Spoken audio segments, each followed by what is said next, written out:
ठीक है, तो हमने अपना जो लास्ट क्लास था कैंसर देख लिए थे कि कैंसर क्या होता है ना, कि जो अनकंट्रोल सेल डिवीजन होता है। और अनकंट्रोल सेल डिवीजन इसलिए होता है क्योंकि उनमें कॉन्टैक्ट इनहिबिशन नहीं हो पाता है। उनकी जो स्किन जो होती है वो एक दूसरे को टच नहीं करते हैं, संपर्क नहीं करते हैं, है ना। तो वहां पर कॉन्टैक्ट इनहिबिशन का गुण नहीं, प्रॉपर्टी नहीं पाया जाता है, जबकि जो नॉर्मल सेल होते हैं उसमें कॉन्टैक्ट इनहिबिशन पाए जाते हैं। और हमने ये भी देखा कि जो कैंसर सेल जो होते हैं उसमें high very fast cell division होते हैं अपेक्षा जो नॉर्मल सेल्स होते हैं। और ये भी देखें कि आपका जो कैंसर वाले जो सेल्स होते हैं उनमें एक एंजाइम्स पार्टिसिपेट करते हैं जिसको टीलोमरेज एंजाइम कहते हैं। और मतलब वहां पर जो टीलोमरेज जो होते हैं वो एक्टिविटी शो करता है। तो वहां पर टीलोमरेज जो होता है, जो एंजाइम्स जो होते हैं वो टीलोमियर को डिस्ट्रॉय होने से बचाने का काम करता है। तो बचाने का काम करता है, तो जब कोशिका का विभाजन होता है तो टीलोमियर डिवाइड नहीं होता है, टूटता नहीं है। जबकि नॉर्मल जब सेल डिवीजन होता है मनुष्य में तो उनकी जो टीलोमियर जो होते हैं जैसे जैसे जितना कोशिका का विभाजन होते जाएगा उनके जो टीलोमियर जो है उनमें घिसाव होते जाएगा और धीरे धीरे वो टूटते जाएगा। और इस समय ऐसा आता है कि टीलोमियर जो होते हैं वो पूर्ण रूप से टूट जाता है और कोशिकाएं जो होता है वो कोशिका विभाजन करना छोड़ देता है। और जब कोशिका विभाजन होना बंद हो जाएगा उस दिन इंसान में नया सेल नहीं बनेगा और फिर वहां पर कोशिका विभाजन नहीं होगा, तो फिर वहां पर जो सेल डैमेज डेड हो जाएगी, मृत्यु, और उस दिन इंसान की फिर मौत हो जाएगी। ये नेचुरल है।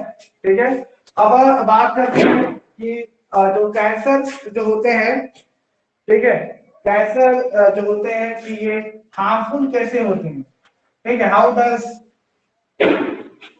हार्म,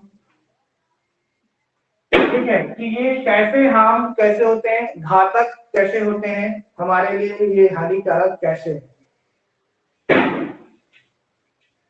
तो आप जानते हैं कि ये मान के चलिए कि ये हमारा स्किन है ये, ठीक है, ये क्या है, स्किन, ठीक है, त्वचा है। यहाँ पर कोई भी एक यहाँ पर सेल है, ये नॉर्मल नॉर्मल ह्यूमन सेल है, ये नॉर्मल ह्यूमन सेल,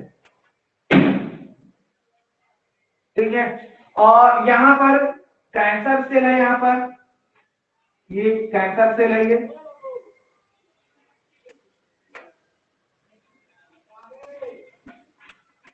ठीक है, कैंसर सेल है क्योंकि कैंसर सेल जो है वो उससे ऊपर वही फैलता है।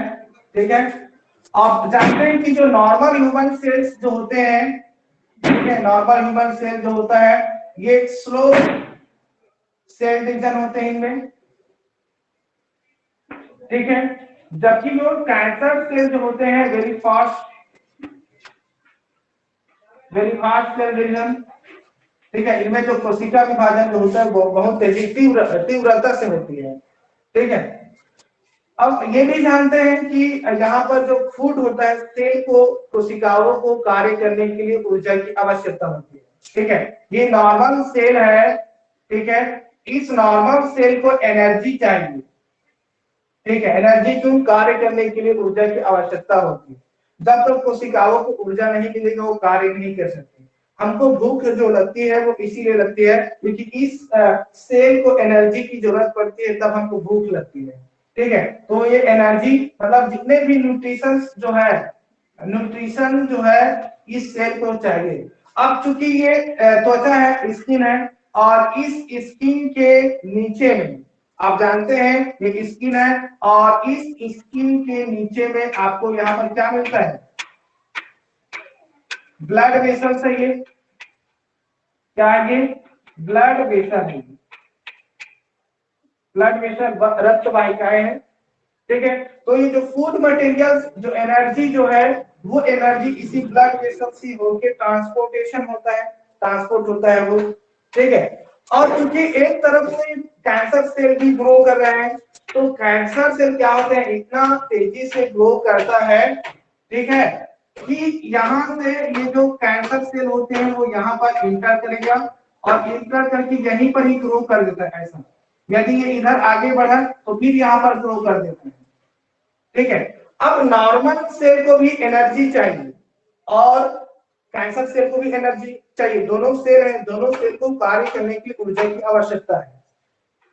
क्योंकि ये हमारा नॉर्मल ह्यूमन सेल है, हमारे लिए इंपॉर्टेंट है नॉर्मल ह्यूमन सेल, ठीक है, नॉर्मल ह्यूमन सेल जो है वो हमारे लिए इंपॉर्टेंट है, न कि ये कैंसर सेल, ठीक है। तो क्या करता है ये कैंसर सेल, जितने तेजी से ग्रो करते हैं उतने ही तेजी से इसके एनर्जी को ये ग्रहण कर लेते हैं, ठीक है, इसके एनर्जी को ग्रहण कर लेता है।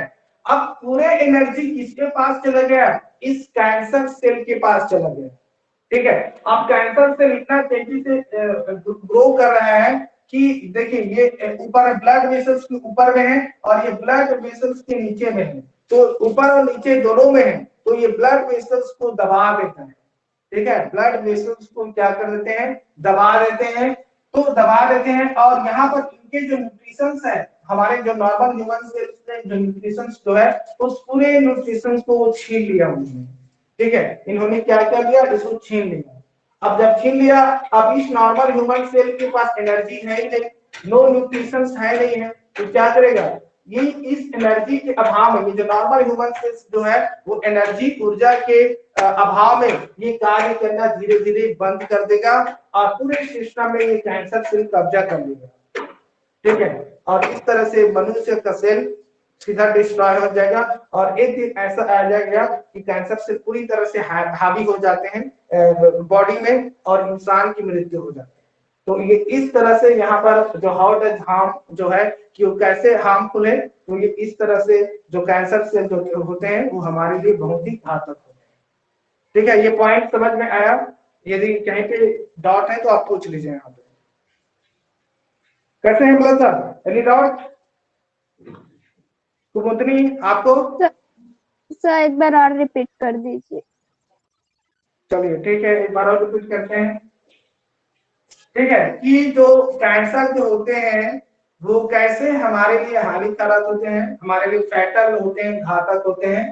तो यहाँ पर मैंने बताया कि यहाँ पर स्किन है, ये त्वचा है, ये ठीक है, ये क्या है, त्वचा है, स्किन, ठीक है। स्किन सेल से बना हुआ है ना, और सेल जो जानते हैं कि जो जब सामान्य रूप से यदि उनमें कोशिका विभाजन हो रहा है तो वो ठीक है, नॉर्मल सेल है, लेकिन यदि वो बहुत ज्यादा से सामान्य नॉर्मल सेल से यदि उनमें कोशिका विभाजन इतनी तेजी से होता है कि वो कंट्रोल नहीं कर पाता तो वो कैंसर सेल में परिवर्तन हो जाता है, परिवर्तित हो जाते हैं।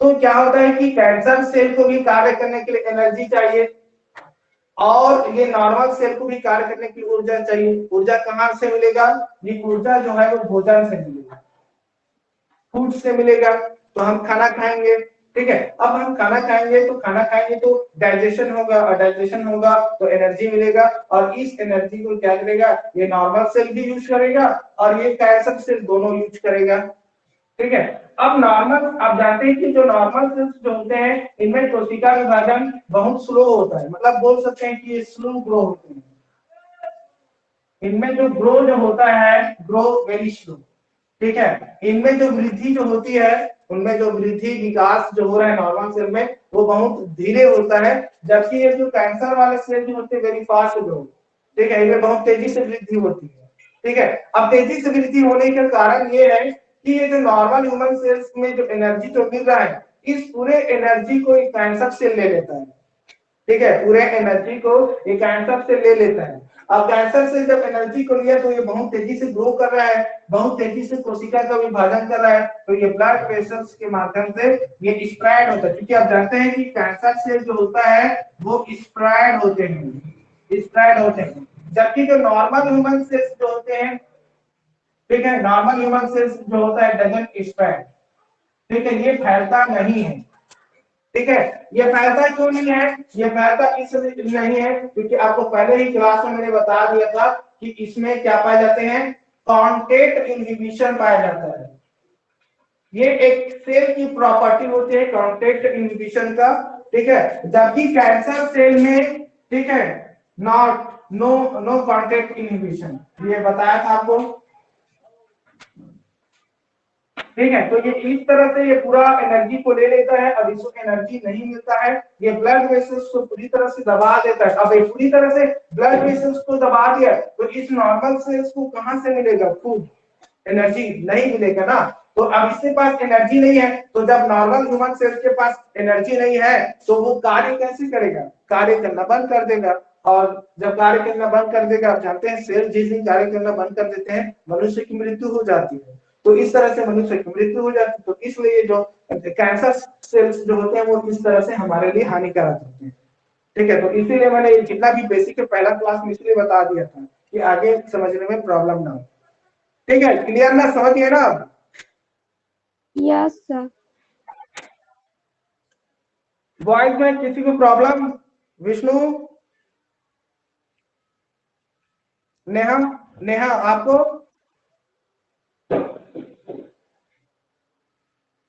कैंसर सेल में ऐसा क्या होता है कि वो बहुत तेजी से विभाजन करते हैं? अच्छा, आप आपका, अच्छा आपने पहला क्लास अटेंड नहीं किए थे क्या नेहा? सर रिकॉर्डेड लेक्चर देखी थी सर। अच्छा हाँ, ठीक है, ओके, चलो ठीक है, बता देते हैं। ठीक है, तो मान के चलिए ये कैंसर सेल है ये। ठीक है, कैंसर सेल है, और ये कैंसर सेल की ये बात करते हैं, ये क्रोमोसोम है, गुणसूत्र है। और आप जानते हैं कि इस गुणसूत्र के एंड वाले पार्ट में, ठीक है, जो एंड पार्ट होते हैं यहाँ पर क्या पाए जाते हैं, टीलोमियर पाए जाते हैं। ठीक है, टीलोमियर पाए जाते हैं। और ये कैंसर सेल्स में क्या करते हैं कि इस टीलोमेयर के सेव करने के लिए, उनको बचाने के लिए एक एंजाइम कार्य करता है जिसको टीलोमरेज एंजाइम कहा जाता है। टीलोमरेज एक्टिविटी शो होता है यहाँ पर। जबकि जबकि ये जो नॉर्मल ह्यूमन सेल्स है, ठीक है, ये नॉर्मल ह्यूमन सेल है, और इस नॉर्मल सेल में जब कोशिका सेल डिवीजन होगा, सेल डिवीजन, तो सेल डिवीजन में ये दो हो गया डिवाइड। तो जब दो डिवाइड होता है तो इसकी जो टीलोमियर जो होती है वो छोटी हो जाती है। ठीक है, इनमें छोटी हो जाती है, क्यों? क्योंकि इनके पास टीलोमरेज एंजाइम्स नहीं पाए जाते हैं। नॉर्मल ह्यूमन सेल्स के जो गुणसूत्र होते हैं उनमें टीलोमरेज एंजाइम नहीं पाए जाते हैं, जबकि इनके पास टीलोमरेज एंजाइम ज्यादा पाए जाते हैं। ठीक है, तो टीलोमरेज एंजाइम ज्यादा पाए जाने की वजह से यहाँ पर क्या होते हैं, इनका टूटता नहीं है। और हर जितने जितने मतलब यहाँ पर मान लीजिए ये हो गया कोशिका विभाजन, इससे ये कोशिका विभाजन हो गया, फिर इससे कोशिका विभाजन हो गया, फिर यहाँ से दो कोशिका विभाजन, फिर यहाँ से दो कोशिका विभाजन। तो इस तरह से वो कोशिका विभाजन होते जाएगा और इनका टीलोमरेज एंजाइम कभी टूटेगा नहीं। अब टीलोमरेज एंजाइम टूटेगा नहीं तो ये सेल कभी नहीं बनेगा, कैंसर सेल कभी नहीं बनेगा। जबकि जो नॉर्मल ह्यूमन सेल में एक समय ऐसा आता है कि इनका जो टीलोमियर जो होता है वो समाप्त हो जाता है। टीलोमियर समाप्त हो मतलब वो फिर से ग्रो नहीं कर सकता। ठीक है, ये रीजन ये है। अब दूसरा रीजन मैंने यहाँ पर बताया कि जो कैंसर सेल्स होते हैं उनमें नो कांटेक्ट इनहिबिशन, मतलब नो कांटेक्ट इनहिबिशन मतलब एक कैंसर सेल, ठीक है, यहाँ पर गेट रहता है ना, जरूर मैंने यहाँ पर थोड़ा पास में बना दिया है, जबकि ये थोड़ा दूर दूर में रहता है थोड़ा, और इन्हीं के ऊपर में ऐसा ग्रो करता है। ठीक है, तो यहाँ पर जो कैंसर से दोनों को एक दूसरे को संपर्क नहीं करते, एक दूसरे से जुड़े हुए नहीं रहते, इसलिए मैंने यहाँ पर लिखा है नो कॉन्टेक्ट इनहिबिशन। इनहिबिशन का मतलब होता है रोकना, उसको अवरुद्ध बोलते हैं और शुद्ध हिंदी में। तो यहाँ पर एक दूसरे के बीच में कोई भी संपर्क नहीं हो पाते, क्यों? क्योंकि एक दूसरे को टच नहीं करते। ठीक है, जबकि नॉर्मल ह्यूमन सेल्स जो होते हैं, नॉर्मल ह्यूमन सेल्स जो होते हैं इनमें कॉन्टेक्ट इनहिबिशन पाए जाते हैं। अब जैसे कि मान लीजिए ये हमारी त्वचा है, आप जानते हैं हमारे त्वचा मतलब मान लीजिए एपिथेलियल टिश्यू है ना, और एपिथेलियल टिश्यू मान लीजिए ये इस तरह से आपको जुड़ा हुआ रहता है, आप जानते हैं।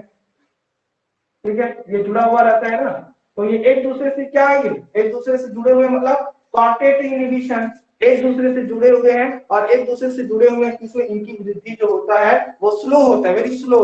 ठीक है, जबकि ये एक दूसरे से जुड़े हुए नहीं होते हैं, इसलिए इनमें फास्ट सेल डिवीजन होता है और वेरी फास्ट ग्रो भी होता है, और ये फैलता है इसी तरह, जबकि ये नहीं फैलता है। ठीक है नेहा, आंसर मिल गया?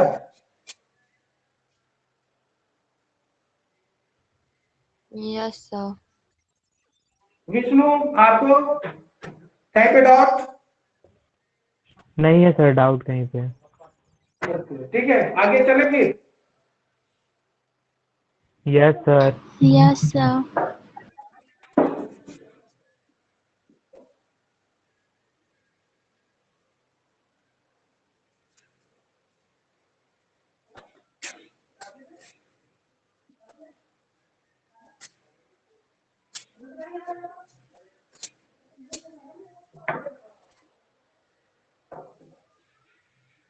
चलिए, तो अब डायरेक्ट आ जाते हैं टाइप्स ऑफ कैंसर।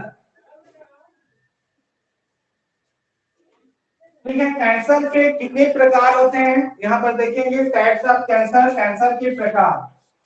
ठीक है, तो सामान्य रूप से, ठीक है, जो हमारे लिए इंपॉर्टेंट है, एग्जाम के बेस पे इंपॉर्टेंट है, ठीक है, उस आधार पर, ठीक है, इस टाइप्स ऑफ कैंसर जो होते हैं वो 3 प्रकार के होते हैं। ठीक है, टाइप्स ऑफ जो कैंसर जो होता है, ठीक है, वो 3 प्रकार के होते हैं। पहले वाले को कहा जाता है कार्सिनोमा। ठीक है, पहले वाला जो कैंसर जो है उसको कार्सिनोमा कहा जाता है। ठीक है, क्या बोलते हैं, कार्सिनोमा कैंसर। ठीक है, पहले तीनों को नाम याद कर लेते हैं, उसके बाद बताएंगे कि कार्सिनोमा कैंसर है क्या। ठीक है, और सेकंड वाला जो है वो क्या है, सार्कोमा। ठीक है, सेकंड वाले को कहा जाता है सार्कोमा कहते हैं, और थर्ड वाले को कहा जाता है ल्यूकेमिया। ठीक है, ये सामान्य रूप से 3 ही कैंसर होते हैं। ठीक है, 3 प्रकार के कैंसर। पहले वाले कैंसर तो देखते हैं कि कार्सिनोमा कैंसर में एक्चुअली होता क्या है। तो कार्सिनोमा जो कैंसर जो होते हैं, ठीक है, एक्चुअली एपिथेलियल टिश्यू का कैंसर है। ठीक है, किसका है, एपिथेलियल टिश्यू। तो कैंसर ऑफ, ठीक है, कैंसर ऑफ एपिथेलियल टिश्यू।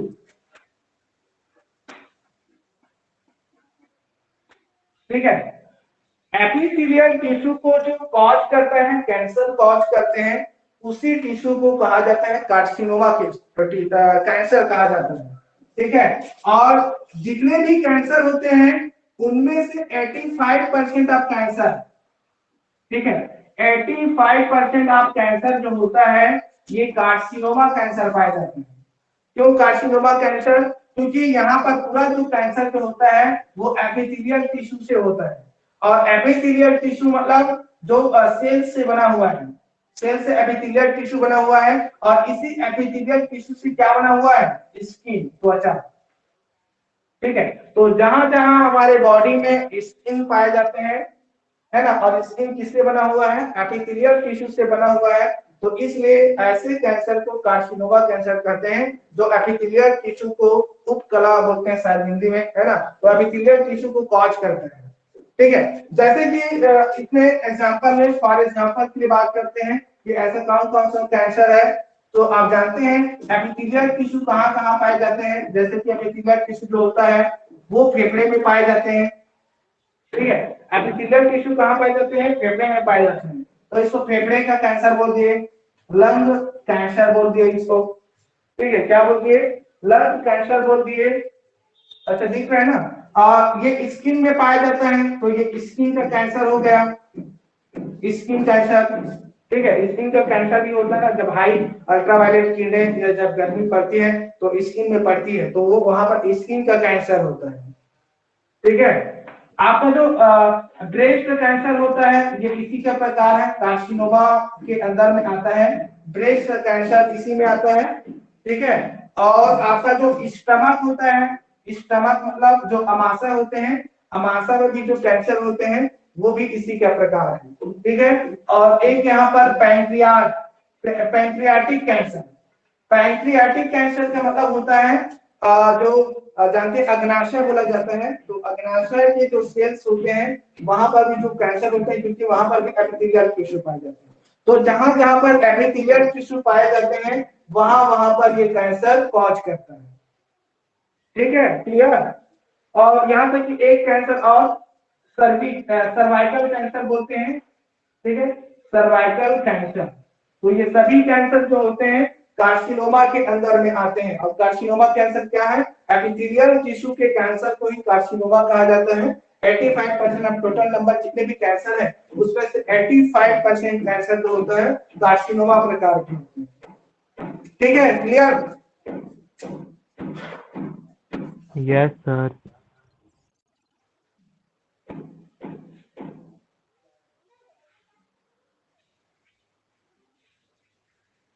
चलिए अब यहाँ पर सेकंड देख लेते हैं, क्या बोलते हैं, सार्कोमा। ठीक है, तो सार्कोमा जो कैंसर जो होते हैं, ठीक है, ये भी कैंसर है, कैंसर ऑफ, ठीक है, किसका कैंसर है? एक मिनट।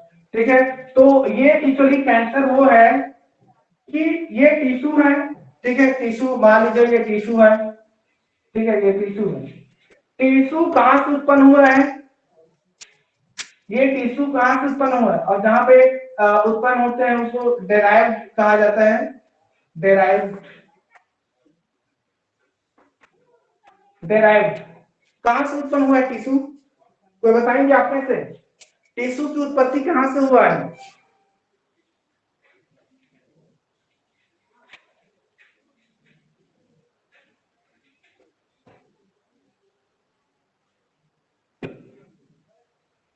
एनीवन स्टूडेंट, कोई भी बताइए, टिश्यू उत्पन्न कहां से हुआ है?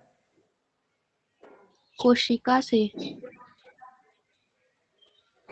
वो तो बना है, वो तो बना है, कोशिकाओं से टिश्यू बना है। मैंने बोला टिश्यू उत्पन्न कहां से होता है। अब ये सेल है, ठीक है, ये सेल है और ये भी सेल है और ये भी सेल है, तो क्या हम इसको टिश्यू बोल देंगे? नहीं बोलेंगे ना। सबसे पहले इस पूरे सेल्स को आपस में जोड़ना पड़ेगा। सेल आपस में जुड़ गया है, ठीक है।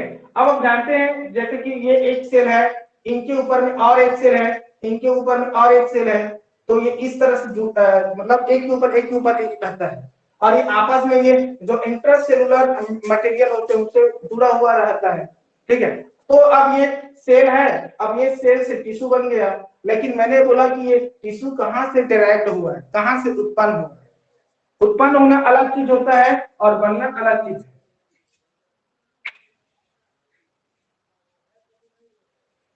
कुमुदनी, आपको तो पता होगा, आपने लास्ट क्लास अटेंड किए हो और आप लोग को याद होगा मैंने लास्ट क्लास में बताया था कुछ, आप लोग भूल गए इतना जल्दी। मैंने लिखा था यहाँ पर एपिथेलियल टिश्यू, यहाँ पर नर्वस नर्वस टिश्यू, यहाँ पर मस्कुलर टिश्यू, ऐसा कुछ लिखा था, भूल गए आप लोग? सर वो वाला क्या, ectoderm, mesoderm, endoderm? Right right right right, सही पकड़े हैं आप, राइट, सही आंसर। ठीक है, तो एपिथेलियल टिश्यू जो होते हैं वो एक्टोडर्मिस, एंडोडर्मिस और मेसोडर्मिस तीनों से उत्पन्न होता है। तीनों लेयर होते हैं, आपने पढ़े होंगे क्लास 11 के टॉपिक है एनिमल किंगडम, और एनिमल किंगडम में वहां पर एक और टॉपिक मिलेगा बेसिस ऑफ एनिमल क्लासिफिकेशन, और वहां पर टॉपिक दिया गया है जर्म लेयर, आपके सीजीपीएससी एनसीईआरटी सब में दिया है। और वहां पर बताया गया है कि जो त्वचा के बाहरी जो लेयर होते हैं जिसको एक्टोडर्मिस कहते हैं, सबसे आंतरिक लेयर होते हैं जिसको एंडोडर्मिस कहते हैं, और एंडोडर्मिस जहां आपस में जुड़े हुए रहते हैं वो मेसोडर्मिस है। तो यहाँ पर जो टिश्यू जो होता है ये टिश्यू कहां से डिराइव्ड फ्रॉम मेसोडर्म। तो जो जो टिश्यू मेसोडर्म से उत्पन्न होते हैं, ठीक है, जो टिश्यू मेसोडर्म से उत्पन्न होते हैं तो उनसे उत्पन्न होने वाले टिश्यू में जो कैंसर होते हैं ऐसे कैंसर को सार्कोमा कहा जाता है। ठीक है, ऐसे कैंसर को क्या बोलते हैं? सार्कोमा कहा जाता है। ठीक है, तो जैसे कि फॉर एग्जांपल इस पे बात करते हैं एग्जांपल, ठीक है, तो आपका मसल होते हैं, मसल, ठीक है, मांसपेशी के जो टिश्यू होते हैं, ठीक है, वो भी मेसोडर्म से उत्पन्न होते हैं। आपके जो हड्डी होता है बोन, ठीक है, बोन कैंसर भी इसी से होता है। तो बोन कैंसर, मसल्स कैंसर जो होते हैं वो सब इसी का एग्जांपल है। ठीक है, क्लियर दोनों पॉइंट?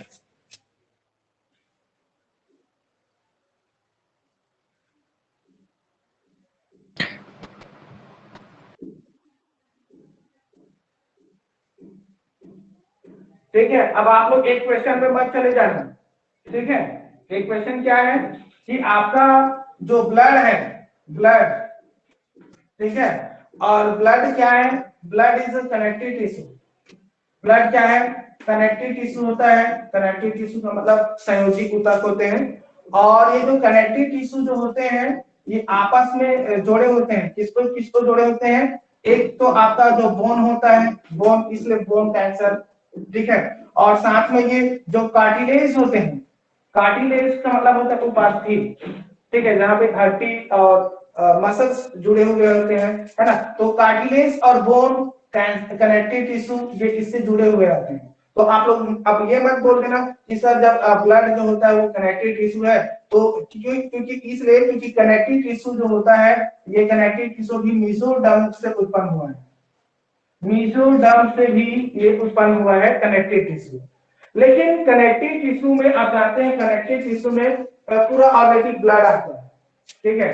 तो यहाँ पर सिर्फ हम ब्लड को ना लेके जो कार्टिलेज होते हैं, बोन होते हैं, उन कैंसर को यहाँ पर शामिल किया गया है सार्कोमा में, ठीक है।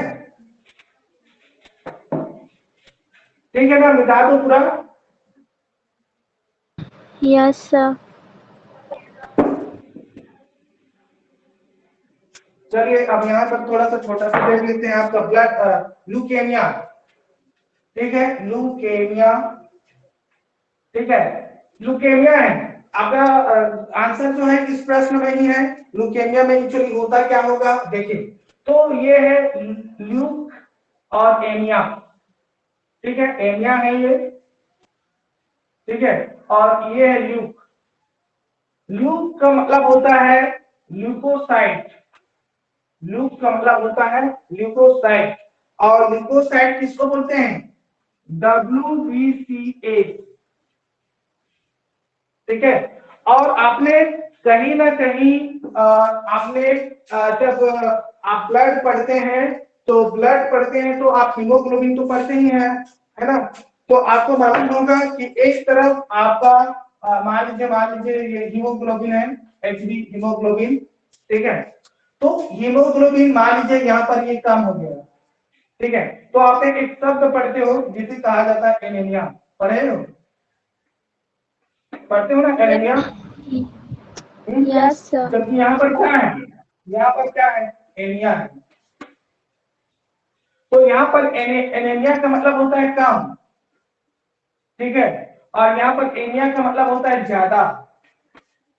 तो यहाँ पर किसका ज्यादा हो रहा है, WBCS, ठीक है। तो यहाँ पर WBCS की जो संख्या जो होता है, वो WBCS की संख्या क्या हो जा रही है, इंक्रीज हो रही है, इनकी संख्या बढ़ रही है।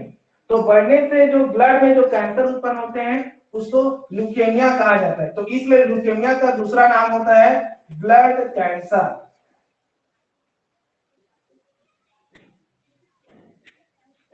ठीक है। तो ब्लड कैंसर जो होता है ल्यूकेमिया के अंदर में आता है, क्योंकि यहाँ पर एनिया का मतलब होता है ज्यादा। तो ज्यादा किसका, ल्यूकोसाइट, और ल्यूकोसाइट को क्या बोलते हैं, WBCS कहा जाता है। तो यहाँ पर जो सफेद रक्त कणिकाएं जो होता है उनकी संख्या में इंक्रीज होता है। जहाँ पे WBCS की संख्या इंक्रीज हुआ मतलब वो ब्लड कैंसर है वो, ठीक है। Yes sir. ठीक है, अब हम जानते हैं जो ब्लड कैंसर जो होते हैं, ब्लड कैंसर तो 4 ना के बराबर है ना। अभी तक कुछ भी अच्छा इनका ट्रीटमेंट नहीं भी लगे है ना। अब डॉक्टर लोग अब अलग बात है, डॉक्टर लोग अब बोलेंगे आई एम सो सॉरी, हम कुछ नहीं कर सकते, है ना। इसके अलावा और क्या बोलेंगे वो लोग।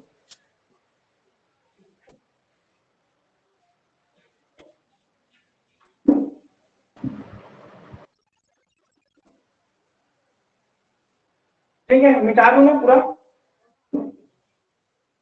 Yes sir. चलिए तो अब चलते हैं, अच्छा क्या करते हैं, हाँ, causes of cancer. Causes of cancer मतलब होता है कैंसर के कारण, क्या कारण है कैंसर होने का। हाँ हाँ नेहा। सर ल्यूकेमिया में तो सर WBC इंक्रीज हो जाता है, तो इम्यून सिस्टम भी इंक्रीज हो जाता होगा।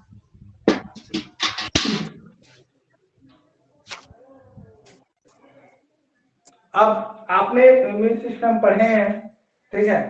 अब आप बोलेंगे ये जो इम्यून है ना, इम्यून जो सिस्टम है, ठीक है, इम्यून सिस्टम, और इम्यून सिस्टम में एक इंपॉर्टेंस होते हैं जिसको कहा जाता है लिम्फोसाइट, ठीक है। अब आप जाएंगे लिम्फोसाइट में, ठीक है, और अब आप बोल रहे हैं कि इस लिम्फोसाइट्स में दो प्रकार के सेल मिलेगा। एक तरफ है आपका ये जो टी सेल, ठीक है, और एक आपका बी सेल, ठीक है, बी सेल और टी सेल। अब सामान्य रूप से जो टी सेल को टी सेल्स जो होते हैं, ठीक है, यहाँ पर आपका टी हेल्पर सेल भी मिलता है और टी साइटोटॉक्सिक बी सेल मिलेगा, ठीक है। और सामान्य रूप से आप जानते हैं कि इस लिम्फोसाइट को WBCS भी कहा जाता है, ठीक है, WBCS। अब आप बोल रहे हैं कि इन WBCS की संख्या जो है वो इंक्रीज हो रही है, ठीक है।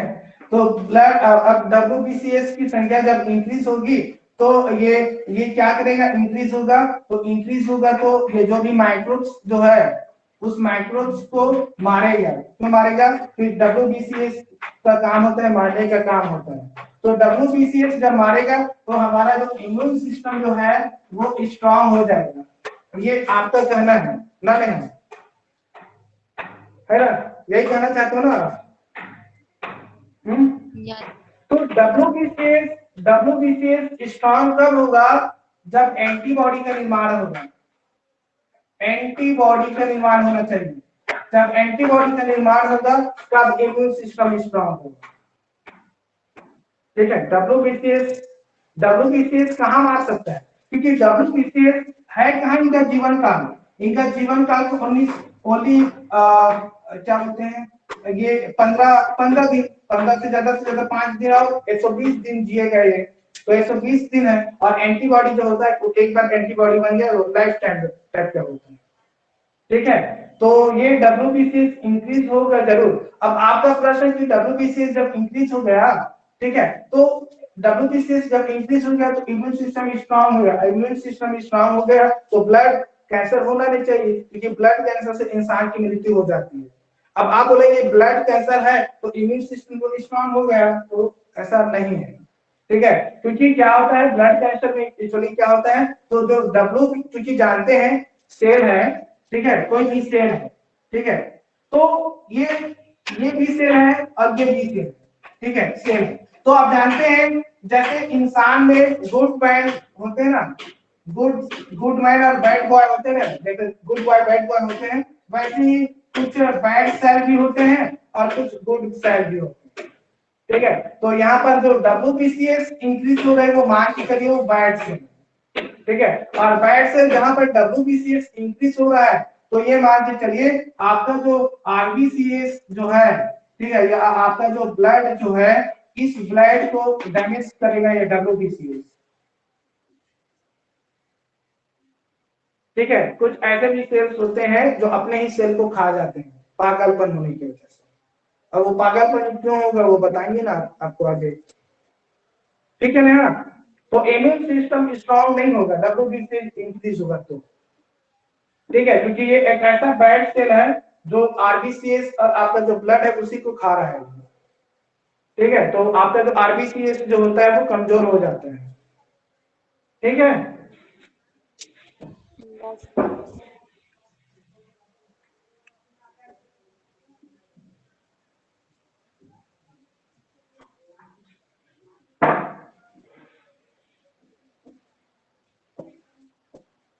चलिए ठीक है, तो हम बात करते हैं कैंसर कैसे होते हैं, ठीक है, कैंसर कैसे होते हैं, ठीक है। तो कैंसर के लिए कुछ एजेंट होना चाहिए, ठीक है, काजेटिव एजेंट बोलते हैं। क्या बोलते हैं? काजेटिव एजेंट कहा जाता है, ठीक है। कैंसर एक रोग है, बीमारी है, और कैंसर रोग उत्पन्न करने वाले जो काजेटिव एजेंट जो होते हैं, जो कारक जो होते हैं, उसे कहा जाता है कार्सिनोजन कहा जाता है, ठीक है। क्या बोलते हैं? कार्सिनोजन। तो ये जो कार्सिनोजन जो होते हैं वो काजेटिव एजेंट होते हैं और इसी कार्सिनोजन के वजह से कैंसर होते हैं हमारे टिश्यू में, हमारे ऑर्गन, हमारे सेल्स में। ठीक है, तो ये मान के चलिए कि ये हमारा सेल है, ये है ना, ये हमारा सेल है। ठीक है, और हमारे सेल में जीन पाया जाता है। ठीक है, हर इंसान के शरीर में जीन पाया जाता है। ठीक है, और ये जीन को कहा जाता है प्रोटो ओन्को जीन कहा जाता है। ठीक है, प्रोटो ओन्को जीन कहा जाता है, और ये जीन है, और मान लीजिए ये कार्सिनोजन जो है, ये कार्सिनोजन जो है ये इसमें आ गया। ठीक है, कार्सिनोजन, ठीक है, कार्सिनोजन ने इस पर हमला कर दिया। ठीक है, तो ये जब हमला करता है तो ये एक सेल्स में परिवर्तन कर देते हैं, और सेल में परिवर्तन होना मतलब ये जो प्रोटो ओन्को जीन जो है, ठीक है, इस जीन को चेंज कर देता है, और ये जीन चेंज हो जाता है ओन्को जीन, और जीन सेल के पास ओन्को जीन प्रेजेंट होता है। ठीक है, ऐसे सेल को कहा जाता है कैंसर सेल। ठीक है, तो ये कैंसर सेल हुआ, और ये आपका नॉर्मल नॉर्मल ह्यूमन सेल।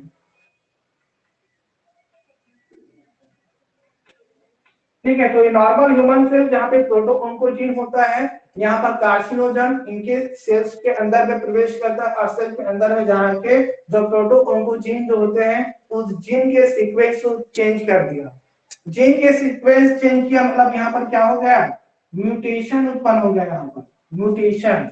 ठीक है, उत्परिवर्तन, जीन में उत्परिवर्तन हो गया। ये कार्सिनोजन ने जब यहाँ पर आया, तो कार्सिनोजन जब यहाँ पर आया, म्यूटेशन उत्पन्न हुआ, तो यहाँ पर जो प्रोटो ओन्कोजीन है वो ओन्कोजीन में परिवर्तन हो गया, और इसी ओन्कोजीन को कहा जाता है, ओन्कोजीन वाले जो सेल्स जो होते हैं उसको कैंसर सेल कहा जाता है।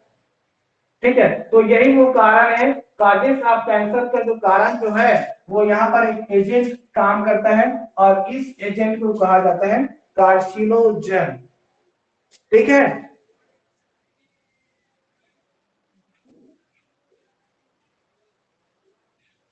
ठीक है ना, क्लियर ये पॉइंट? किसी को डाउट है तो पूछिए जल्दी, फिर आगे बढ़ते हैं। रिपीट कर दीजिए।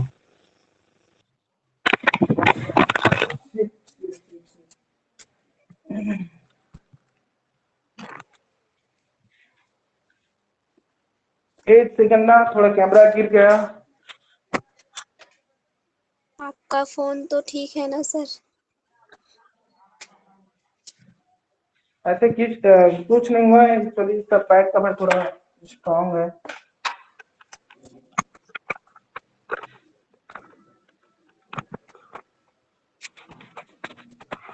ये आज 2 बार गिर गया है। 11th वालों की क्लास के टाइम भी यही हुआ।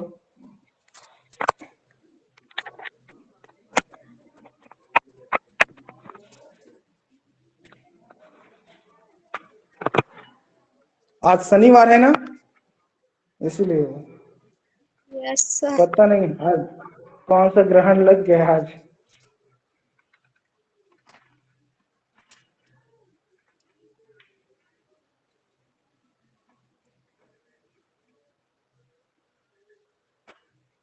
सर आपके मोबाइल को बहुत खतरा है सर, देखिएगा। हाँ वही तो।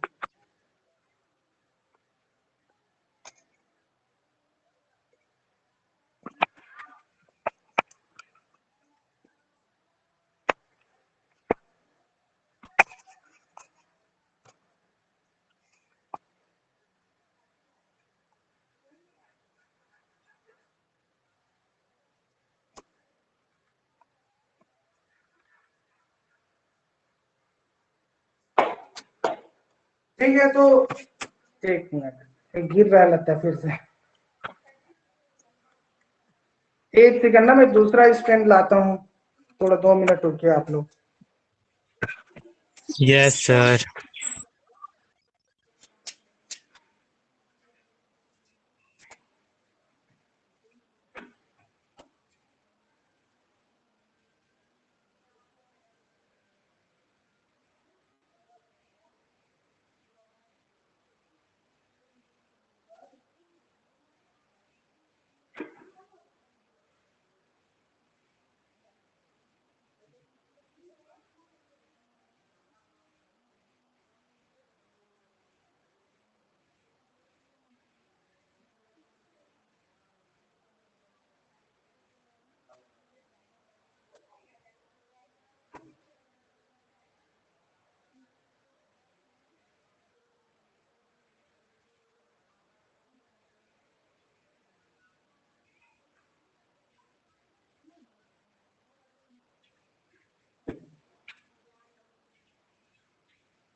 ठीक है, दिख रहा है, चलेगा इतना?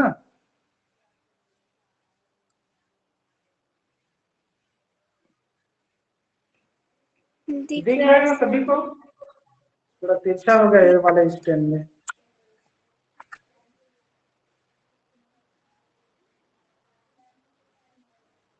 ठीक है, चलेगा आज थोड़ी जल्दीबाजी में क्लास।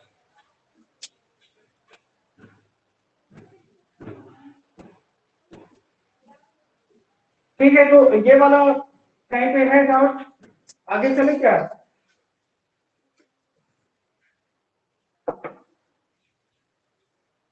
चलते हैं सर आगे।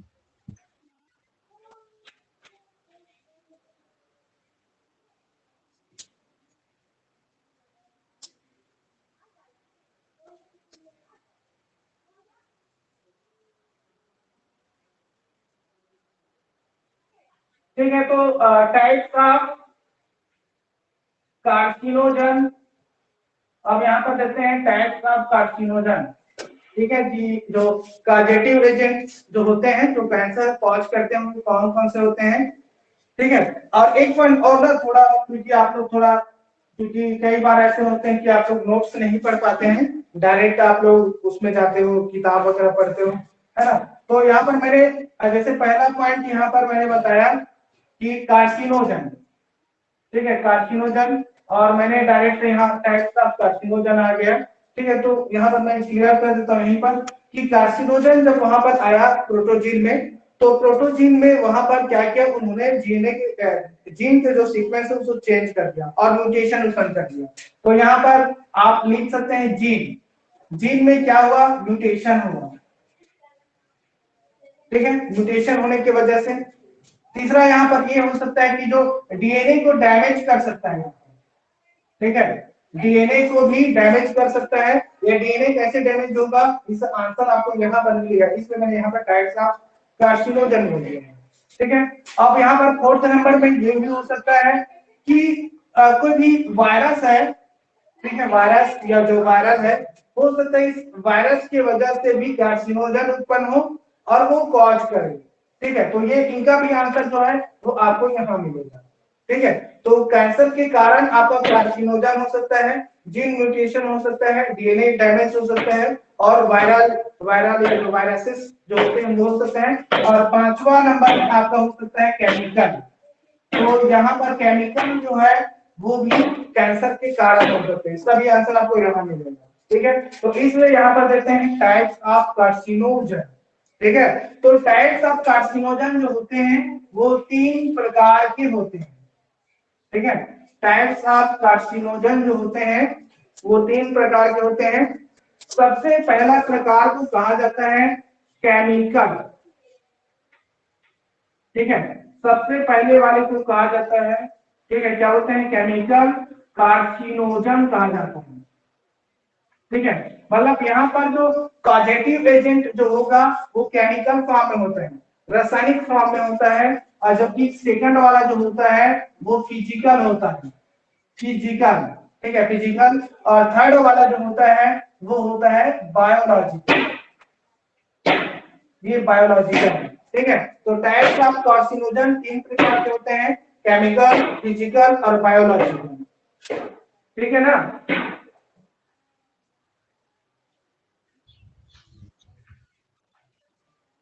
ठीक है, तो पहला वाला जैसे देते हैं यहाँ पर केमिकल कार्सिनोजन में देते हैं। ठीक है, तो केमिकल कार्सिनोजन मतलब पूरा केमिकल्स आ गया। जैसे कि मान लीजिए कोई स्मोक करते हैं, धुआं उड़ाते हैं, ये स्मोक, ठीक है। तो जब धुआं उड़ाते हैं तंबाकू बोलते हैं, है ना। मैं आपको सलाह दूंगा कि आप लोग कोई भी कभी भी ना तंबाकू वगैरह मत खाना, और तंबाकू ना तो चबाना है, ना दबाना है, ना खाना है, ठीक है, बिल्कुल भी नहीं दबाना है। क्यों? क्योंकि इस स्मोक है या जो टोबैको बोलते हैं, टोबैको, ठीक है, इस टोबैको में क्या पाया जाता है, एक केमिकल्स पाए जाते हैं, पदार्थ पाए जाते हैं, और उस पदार्थ को कहा जाता है निकोटीन कहा जाता है, निकोटीन, ठीक है।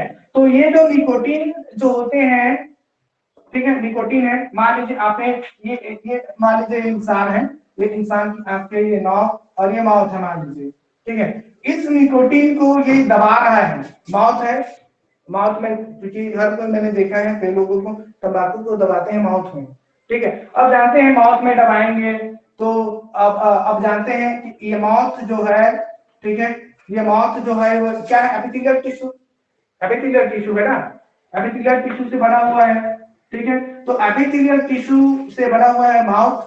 अब ये माउथ में डालेगा, चबाएगा, चबाएगा तो अंदर जाएगा, है ना, अंदर जाएगा। अब अंदर जाएगा, ये मान के चलिए ये अब थोड़ा ले जाते हैं यहाँ से अंदर, ठीक है। अब अंदर लेके जाओगे तो मान लीजिए यहाँ पर ये है फेफड़ा, लंग है, लंग्स बोलते हैं, ठीक है, ये लंग्स है, ठीक है। तो ये निकोटीन जो है, यदि तंबाकू को चबाओगे तो यहीं पे चबाओगे तो माउथ में कैंसर हो जाएगा, तो माउथ का कैंसर मतलब कार्सिनोमा कैंसर, क्योंकि एपिथेलियल टिश्यू से हो रहा है, ठीक है। अब ये स्मोक है, धुआं उड़ाया गया, तो धुआं उड़ा रहा है स्मोक, तो ये तो ये होता है कि वो माउथ में वो स्मोक को कुछ रखते हैं माउथ में, और वो लोग मतलब अंदर करते हैं, नाक से बाहर निकालते हैं, ठीक है। अब जो अंदर जो बाहर नहीं निकला नाक के माध्यम से, मुंह के माध्यम से, वो क्या करेगा, ये अंदर चला जाएगा, और अंदर जाके यहाँ पर जो रेस्पिरेटरी सिस्टम जो होते हैं, आरएस जो रेस्पिरेटरी सिस्टम है, जहाँ पे दो फेफड़ा पाए जाते हैं, इन दोनों फेफड़ों में वो धुआं जो होता है, क्योंकि जो फेफड़ा जो होता है, मनुष्य का फेफड़ा जो होता है वो स्पंजेस है, क्या है ये, स्पंज है, स्पंज, एकदम स्पंज, जानते हैं कैसा होता है। और उस स्पंज, क्योंकि ट्रेकिया होते हैं, ट्रेकिया फैला हुआ है दो फेफड़े में, और वहां पे बहुत सारे शेष कुपिकाएं बोलते हैं, यहाँ पे कुपिका पाए जाते हैं, ठीक है। तो ये कुपिकाओं में पूरा जो स्मोक जो धुआं होता है, उस धुआं में क्या है, निकोटीन है, वो पूरी तरह से फैल जाता है। और जैसे ही वो पूरी तरह से फैल गया, ये क्या करेगा, ये निकोटीन जो होता है, केमिकल्स है, ये क्या करेगा, इस स्किन को क्या कर देगा मालूम है, एक्साइटेड कर देगा, उत्तेजित कर देगा, ये उत्तेजित, ठीक है। अब ये उत्तेजित करेगा तो अब क्या हो जाएगा, इनमें जैसे ही ये उत्तेजित हो जाएगा, ये अनकंट्रोल सेल डिवीजन करेगा। ये अब जानते हैं अनकंट्रोल सेल डिवीजन क्या होते हैं, तो ये इस तरह से क्या होते हैं, जो केमिकल्स जो होते हैं वो कैंसर को कॉज करते हैं। यहाँ तक कि जो ड्रिंकिंग करते हैं, और इस ड्रिंकिंग में पाया जाता है आपका एथिल अल्कोहल, ठीक है। तो आपका ये जो अल्कोहल भी जो होता है, ये अल्कोहल से भी कैंसर कॉज करता है, क्योंकि अल्कोहल में भी वही केमिकल्स, रासायनिक केमिकल्स, आपका जो एथिल अल्कोहल पाया जाता है C2H5OH जो होता है, ये भी स्किन को उत्तेजित कर देता है, ठीक है। अब उत्तेजित हुआ मतलब अनकंट्रोल सेल डिवीजन, ठीक है। ये तो एक तरफ से अनकंट्रोल सेल डिवीजन अलग होगा, और ये ऊपर से ये अल्कोहल जो होते हैं, क्योंकि अल्कोहल जो होता है टॉक्सिक है, वो जहर है। और आपने जब मैंने आपको कोशिका पढ़ाया था तो आपको बताया था कि जितने भी जहरीले पदार्थ होते हैं, टॉक्सिक जो होते हैं, उन सभी को डिटॉक्सिफिकेशन करने का काम करते हैं आपका स्मूथ एंडोप्लाज्मिक रेटिकुलम।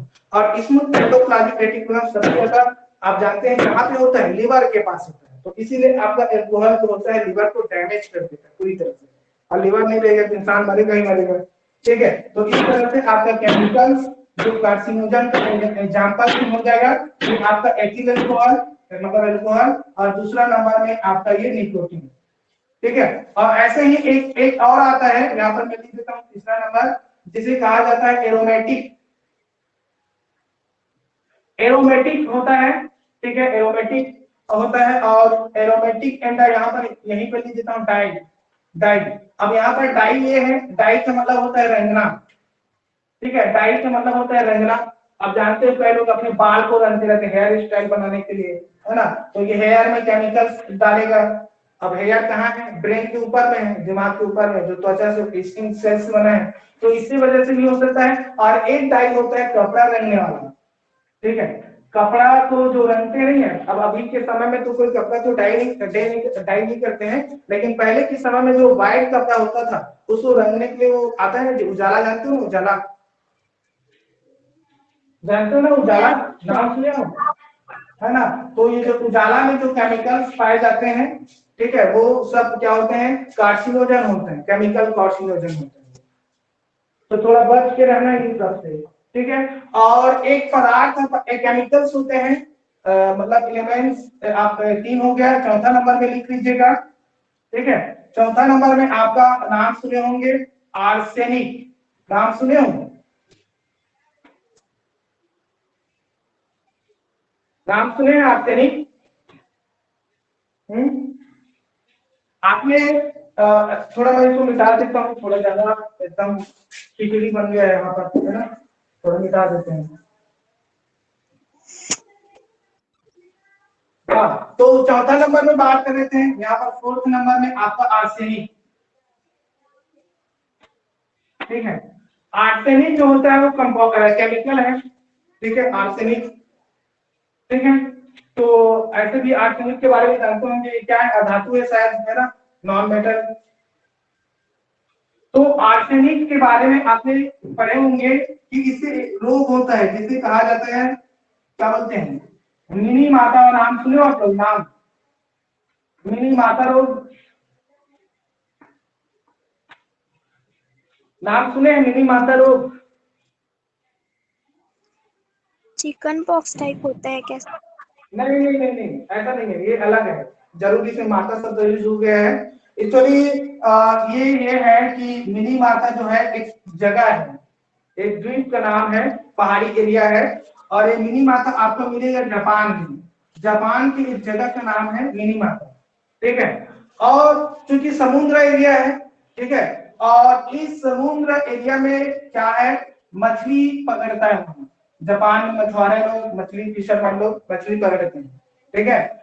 तो वहां पे मछली में ये आर्सेनिक पाया जाता है, ये आर्सेनिक इस मछली के अंदर में है, और इस मछली को खाने वाला कौन है? इंसान, ठीक है, ह्यूमन ने खा लिया, ठीक है। अब इसमें आर्सेनिक है, मछली इसको खा दिया, और इसलिए आर्सेनिक जो तत्व है ये इंसान के अंदर में जाएगा, और इंसान के अंदर में जाएगा तो अब डाइजेस्टिव सिस्टम से होके जाना पड़ेगा, है ना। तो इसलिए यहाँ पर एक रोग उत्पन्न हुआ जिसे मिनी माता रोग कहते हैं। तो इस आर्सेनिक जो एलिमेंट्स जो होते हैं, ये तत्व जो होते हैं, ये भी स्किन पे एक्साइटमेंट करता है, जिसकी वजह से कैंसर कॉज करने में मतलब अपना योगदान देता है ये आर्सेनिक, ठीक है। तो आर्सेनिक और आपका हो गया एरोमेटिक डाई, ठीक है, और आपका एथिल अल्कोहल, और एक और है आपका टोबैको में जो निकोटीन पाया जाता है। तो ये सभी क्या होते हैं? केमिकल कार्सिनोजन है, ठीक है।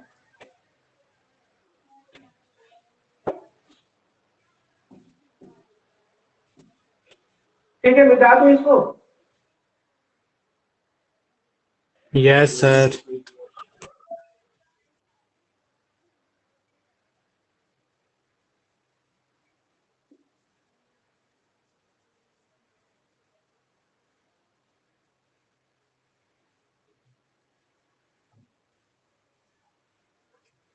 चलिए अब आते हैं सेकंड नंबर में है फिजिकल कार्सिनोजन, ठीक है। और यहाँ पर जो फिजिकल कार्सिनोजन जो होता है, ठीक है, फिजिकल कार्सिनोजन, तो यहाँ पर फिजिकल कार्सिनोजन में यहाँ पर ये है कि यहाँ पर कुछ किरण होते हैं, रेडिएशन, ठीक है, किरण होते हैं, रेडिएशन, क्योंकि आप जानते हैं कि लाइट जो होता है, ठीक है, ये लाइट है, ठीक है, लाइट मतलब प्रकाश, और प्रकाश का मतलब होता है एनर्जी, ठीक है। और हमको यही एनर्जी की जरूरत पड़ती है, ये हमारा ह्यूमन बॉडी है ये, ठीक है, ह्यूमन बॉडी, और इस ह्यूमन बॉडी को क्या चाहिए? एनर्जी चाहिए, ठीक है, लाइट के फॉर्म में, ठीक है। तो ये लाइट एक्चुअली कौन सा लाइट है? ये हो सकता है सनलाइट हो, सनलाइट वगैरह हो सकता है, या मान लीजिए ये कोई लेजर वगैरह हो सकते हैं, लेकिन हम ये मान के चलिए कि नॉर्मल जो सनलाइट में भी बहुत सारे किरण मिलते हैं, रेडिएशन। ठीक है, तो ये जो एनर्जी है, लाइट है, सनलाइट से होकर लाइट, लाइट से एनर्जी, एनर्जी ह्यूमन बॉडी में जा रही है। ठीक है, तो यहाँ पर जो एनर्जी जो होता है लाइट है, और लाइट के संबंध किसका है, फिजिकल से। अब यहाँ पर फिजिकल क्यों बोले हैं, तो फिजिकल इसलिए क्योंकि हम उनको क्या कर सकते हैं, हमको ग्रहण करते हैं, वो हमको दिखाई देता है, सेंस के माध्यम से ये दिखाई देते हैं, जिसको हम अपने आंखों से देख सकते हैं, वही तो है भौतिक, वही होता है जगत, भौतिक फिजिकल होता है। ठीक है, तो यहाँ पर क्या होते हैं, जो रेज जो होते हैं, यहाँ पर दो प्रकार के रेज आपको मिलता है। एक को कहा जाता है आयोनाइजिंग कहा जाता है, आयोनाइजिंग रेडिएशन। ठीक है, आयोनाइजिंग रेडिएशन करते हैं, और एक होता है नॉन आयोनाइजिंग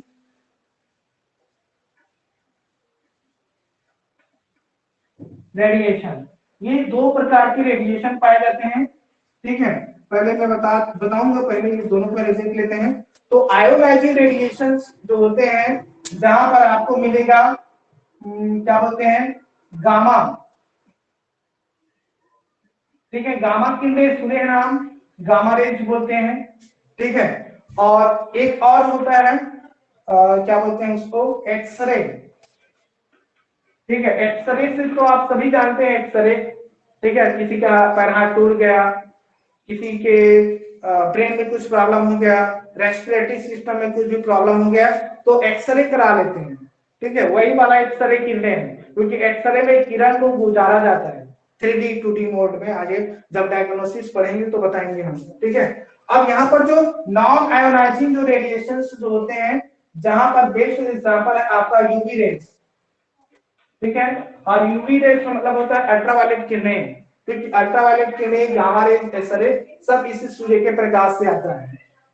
ठीक है, तो ये सभी जो प्रकाश, जो लाइट, यही लाइट है, यही एनर्जी है जो इस ह्यूमन बॉडी में जा रहा है। ठीक है, अब ह्यूमन बॉडी में जब जा रहा है ये, ठीक है, तो क्या होगा, ह्यूमन बॉडी में जाएगा तो गर्मी नहीं लगेगा ना जी। ठंडी के मौसम में वैसे भी तो करते हैं हम, टेम्परेचर में बैठ जाते हैं धूप में, यही किरण तो होके जाएगा हमारे ह्यूमन बॉडी में।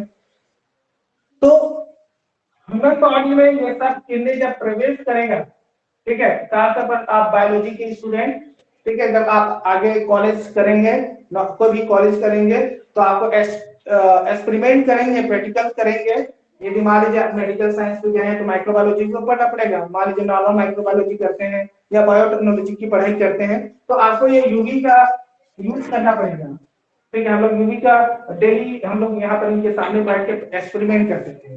ठीक है, लेकिन हम लोग सावधानी से, क्योंकि एप्रॉन, व्हाइट एप्रॉन, मास्क वगैरह लगाते थे, हाथ में ग्लव्स वगैरह, ये सावधानी बरतना पड़ता है। ठीक है, तो ये एक्सरे जो है ये क्या करेगा, ये हमारे स्किन से होके गुजरेगा।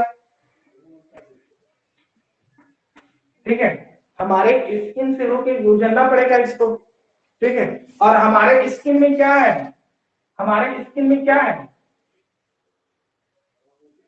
हमारी स्किन में क्या है, ये सेल है, कोशिका, और कोशिका के अंदर में क्या है, ये डीएनए है ना, डीएनए। तो ये जो एक्सरे जो होता है, इस डीएनए का डैमेज कर देता है, डीएनए का डैमेज। अब डीएनए का डैमेज कैसे करेगा, गुणसूत्र से, ये गुणसूत्र है। ठीक है, अब गुणसूत्र में जानते हैं कैसे होता है। मान लीजिए ये गुणसूत्र है, ठीक है, ये मान लीजिए ये सी, ये ए, ये टी, ये जी, ये सी के साथ हमेशा कौन जुड़ता है, ग्वानिन, और ये एडेनिन के साथ थायमिन, और थायमिन के साथ एडेनिन, और ग्वानिन के साथ साइटोसिन। ये ऐसा है क्रोमोसोम। ठीक है, तो ये क्या करेगा, ये जो एक्सरे जो होता है, मान लीजिए इनके सीक्वेंस को तोड़ दिया, ये सीक्वेंस को तोड़ दिया। ठीक है, अब इस सीक्वेंस को तोड़ना मतलब डीएनए का डैमेज। ठीक है, तो डीएनए का डैमेज हुआ, सीक्वेंस टूटा, मतलब वहां पर सेल क्या हो गया, एक्साइटमेंट हो गया। अब एक्साइटमेंट हो गया वहां पर, मतलब कोई कंट्रोल नहीं कर सकता। अब वहां पर इनकी कोशिका विभाजन शुरू हो जाएगा, अनकंट्रोल सेल डिवीजन। फिर ये क्या करेगा, कैंसर कॉज कर लेगा। और अब ऐसे कैंसर किसका एग्जांपल है, स्किन कैंसर का। ठीक है, तो इस तरह से आपका जो फिजिकल कार्सिनोजन में आपका जो एक्सरे, यूवी किरणें और गामा किरणें जो होता है वो रोल निभाता है, और यहाँ पर डीएनए डैमेज हो रहा है। ठीक है, तो कैंसर के कारण में मैंने आपको लिखवाया था डीएनए का डैमेज होना कैंसर का कारण है, तो कैंसर के कारण आ गया ना आपका डीएनए डैमेज। ठीक है, क्लियर है यहाँ तक?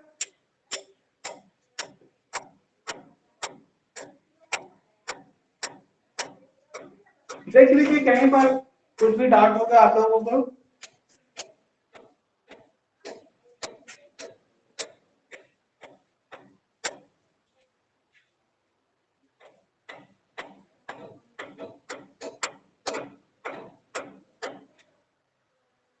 कैसे चले, आगे बढ़े?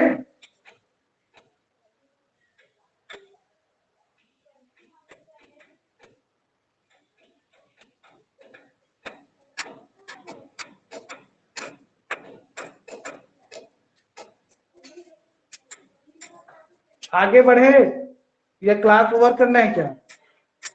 इसको पूरा कर ही लेते हैं कैंसर आज, बस 5 मिनट और बचा है, क्लास खत्म कैंसर का।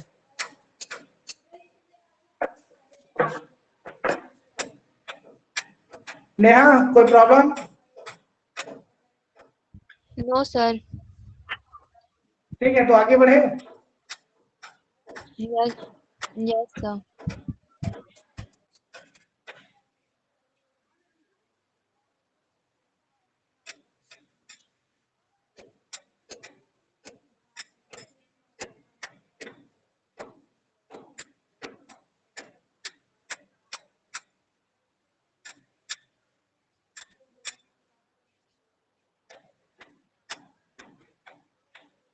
चलिए, तो अब आते हैं बायोलॉजिकल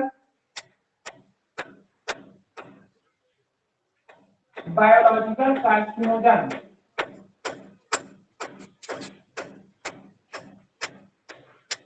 और बायोलॉजिकल कार्सिनोजन के हमने यहाँ पर एग्जांपल लिया था। ठीक है, कौन सा एग्जांपल? वायरसेस। ठीक है, ये वायरसेस। ठीक है, ये ले लेते हैं, ये वायरस का डायग्राम भी बना लेते हैं थोड़ा। ठीक है,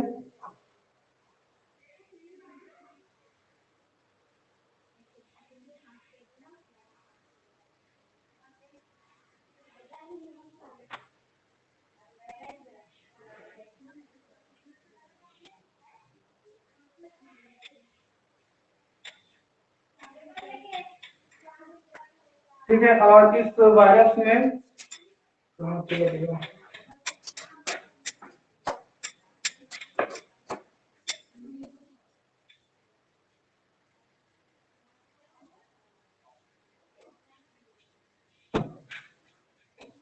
है, ये वायरस है।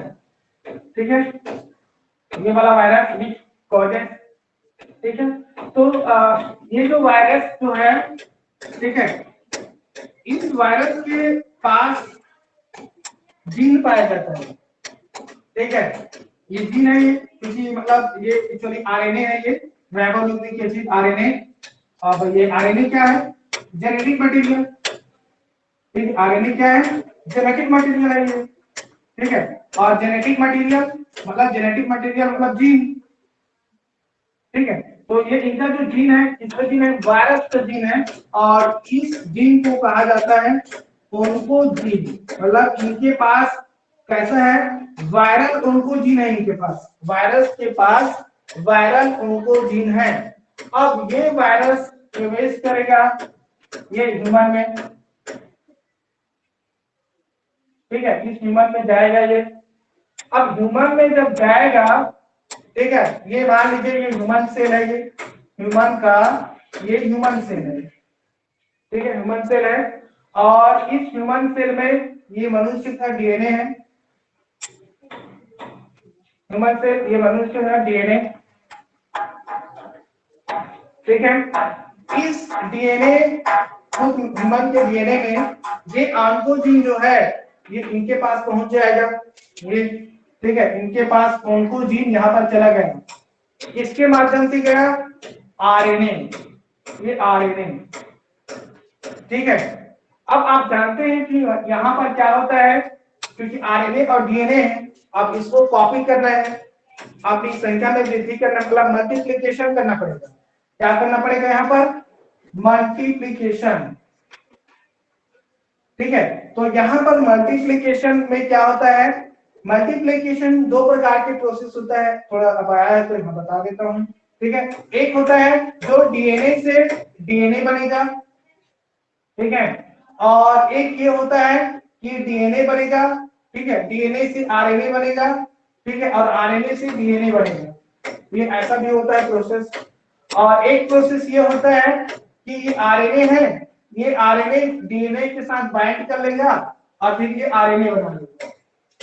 ठीक है, तो यहाँ पर मल्टीप्लिकेशन, क्योंकि इस वायरस के आरएनए गया और इस आरएनए में क्या है? ऑन्कोजीन है, तो ये आरएनए इनमें रेप्लिकेट कर लेगा। अपना जो जेनेटिक मटेरियल जो है वो मनुष्य के जेनेटिक मटेरियल में मतलब मिला देगा उसको, उस सीक्वेंस में जाके, क्योंकि मनुष्य का ये जो डीएनए है, ठीक है, मनुष्य का ये जो डीएनए है, ठीक है, जानते हैं ये 3 प्राइमर, ये 5 प्राइमर, 3 प्राइमर और ये 5 प्राइमर से जुड़ा हुआ है। ठीक है, अब ये मान के चलिए कि ये ऑन्कोजीन है, ये जीन है, ये ठीक है, ये जीन है, मान लीजिए 5 प्राइमर है यहाँ पर और ये 3 प्राइमर है। ठीक है, तो ये क्या कर लेगा? ये जो आरएनए जो है वो यहाँ पर प्रवेश कर जाएगा और इसके सीक्वेंस के साथ जुड़ जाएगा।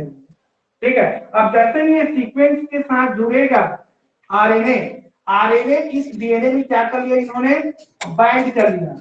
और जब से ही डीएनए के साथ बाइंड करेगा, यहाँ पर एक एंजाइम काम करता है और उस एंजाइम को कहा जाता है रिवर्स ट्रांसक्रिप्टेज। ठीक है, रिवर्स ट्रांसक्रिप्टेज एंजाइम वर्क करता है और ये अपना खुद का आरएनए बना देता है। तो ये खुद का आरएनए इस वायरस ने क्या कर दिया? अपना खुद का आरएनए बना दिया, मतलब ये अपना मल्टीपल कॉपी।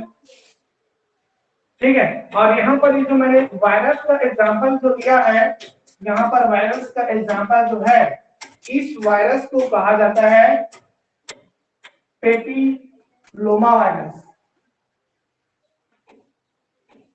ठीक है, क्या है वो? पेपिलोमा वायरस है। और ये जो पेपिलोमा वायरस मनुष्य में जब प्रवेश करेगा तो मनुष्य का, ठीक है, कैंसर कॉज करेगा और इस कैंसर को बोलते हैं सर्वाइकल कैंसर।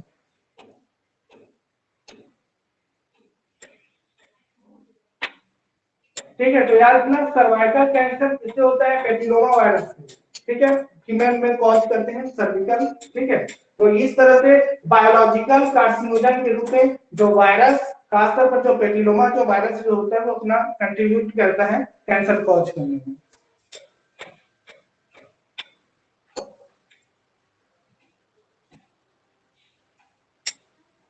ठीक है, क्लियर यहां तक?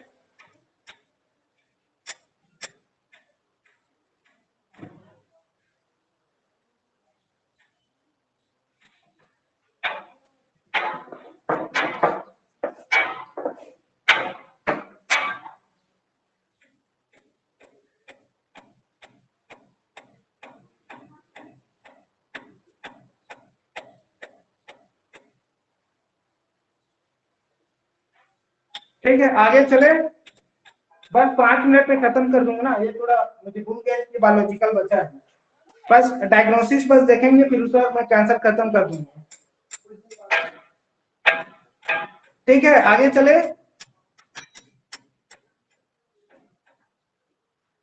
विष्णु आगे चले। सर इसको रिपीट कर दीजिए एक बार। यस सर, एक बार रिपीट कर दीजिए। चलिए ठीक है, यहाँ पर देखिए बायोलॉजिकल है। ठीक है, बायोलॉजिकल का मतलब होता है जैविक। ठीक है, और जैविक का मतलब होता है जो जीव के द्वारा होता है, जीव के द्वारा होता है। तो यहाँ पर जीव, अब ये मत बोलना कि सर वायरस तो नॉन लिविंग है, निर्जीव है, लेकिन निर्जीव है लेकिन वो शरीर के अंदर में जाता है तो लिविंग बन जाता है। ठीक है, तो इसलिए वो हमने यहाँ पर जीव शब्द यूज कर दिया वायरस। तो यहाँ पर कार्डियक एजेंट वायरस होते हैं, जिसे पेपिलोमा वायरस एग्जांपल है। ठीक है, पेपिलोमा वायरस मान के चलिए पेपिलोमा वायरस है, इस पेपिलोमा वायरस की में आरएनए राइबोन्यूक्लिक एसिड और यहाँ पर जो इनका जो जीन है उस जीन का नाम है ओंकोजीन, और ओंकोजीन जिसके शरीर में है वो ये मान के चलिए कि खुद कैंसर है, ये खुद वायरस का कैंसर सेल है। अब ये भी बात है कि वायरस को हम सेल नहीं बोल सकते है ना, क्योंकि उनके पास ऐसा सभी सेल और वायरस नहीं है, तो अलग बात है। लेकिन हम यहाँ पर इसीलिए हम यहाँ पर वायरल ओंकोजीन बोला हमने। ये वायरल ओंकोजीन कहाँ है? वायरस के अंदर है। ये जब वायरस किसी मनुष्य के शरीर में जाएगा तो वो अपने साथ इस ओंकोजीन को भी तो लेके जाएगा ना, लेके जाएगा ना जी वो, ठीक है। तो इन्होंने ओंकोजीन ये चला गया। अब ये मनुष्य का सेल है, अब मनुष्य के सेल में डीएनए पाया जाता है। मनुष्य का जेनेटिक मटेरियल है डीएनए, और वायरस का जेनेटिक मटेरियल है आरएनए, और इसी आरएनए में जीन है ओंकोजीन, ठीक है। तो ये जीन क्या करेगा? आरएनए सीक्वेंस यहाँ पर रिवर्स ट्रांसक्रिप्टेड हो रहा है, क्यों? क्योंकि यहाँ पर मल्टीप्लिकेशन करना है। मल्टीप्लिकेशन मतलब कॉपी करना है, प्रजनन की क्रिया करना है। किसको? इस पेपिलोमा वायरस को प्रजनन की क्रिया करना है। तो प्रजनन की क्रिया में यहाँ पर कैसा क्रिया होता है? ट्रांसलेशन नाम सुने आप लोग? एक होता है ट्रांसलेशन, ठीक है, जहां पर डीएनए का रेप्लिकेशन जो होता है वो ट्रांसलेशन के द्वारा होता है। जबकि यहाँ पर क्या हो रहा है? एक और ट्रांसक्रिप्शन। और ट्रांसक्रिप्शन किसको बोलते हैं? आरएनए से डीएनए बनना, ठीक है, और डीएनए से आरएनए बनना, इस मल्टीप्लिकेशन को ट्रांसक्रिप्शन कहा जाता है। तो यहाँ पर ये अपना कॉपी बना दिया। तो अपना कॉपी मतलब इन्होंने मनुष्य के जीन में क्या कर दिया? उनको जीन को डाल दिया। अब उनको जीन को डाला मतलब वो कैंसर कॉज कर दिया। और ये कौन से पार्ट में करता है? सर्विक्स वाले पार्ट में। तो सर्विक्स में कैंसर उत्पन्न करते हैं, इसलिए इसको सर्विकल कैंसर या सर्वाइकल कैंसर कहा जाता है, ठीक है। ये फीमेल में होता है, ठीक है। तो ये होता है आपका बायोलॉजिकल कार्सिनोजन, ठीक है जी। कुमुदनी? Yes sir.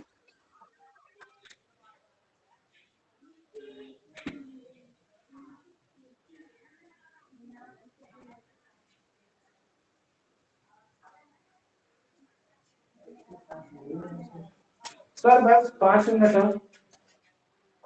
अच्छा, आपको बुला रहे थे स्वप्निल सर? हाँ, ठीक है,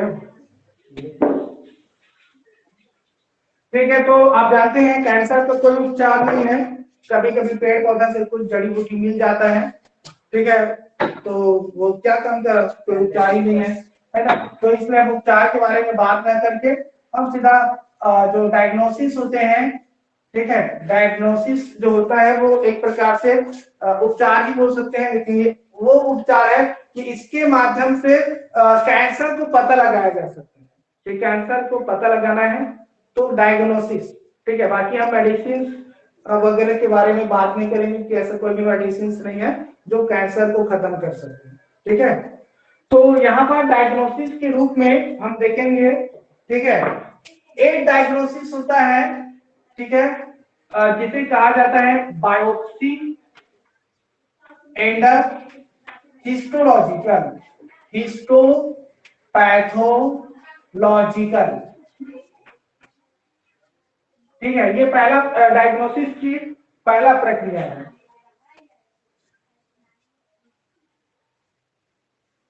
ठीक है। तो ये दो टर्मिनोलॉजी आपको मिल रहा है यहाँ पर, एक है बायोप्सी और एक होता है हिस्टोपैथोलॉजी, ठीक है। पहले हिस्टोपैथोलॉजी को पहले समझ लेते हैं। देखिए, हिस्टो का मतलब होता है टिश्यू,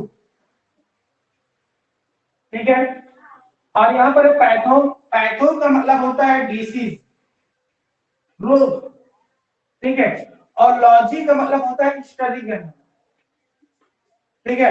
तो हम ऐसे टिश्यू का अध्ययन करने वाले हैं जो रोग उत्पन्न करते हैं, ठीक है। तो ये रोग किसमें उत्पन्न करते हैं? ऑर्गन्स में करेगा, ठीक है। तो मान के चलिए कि ये कोई ऑर्गन है,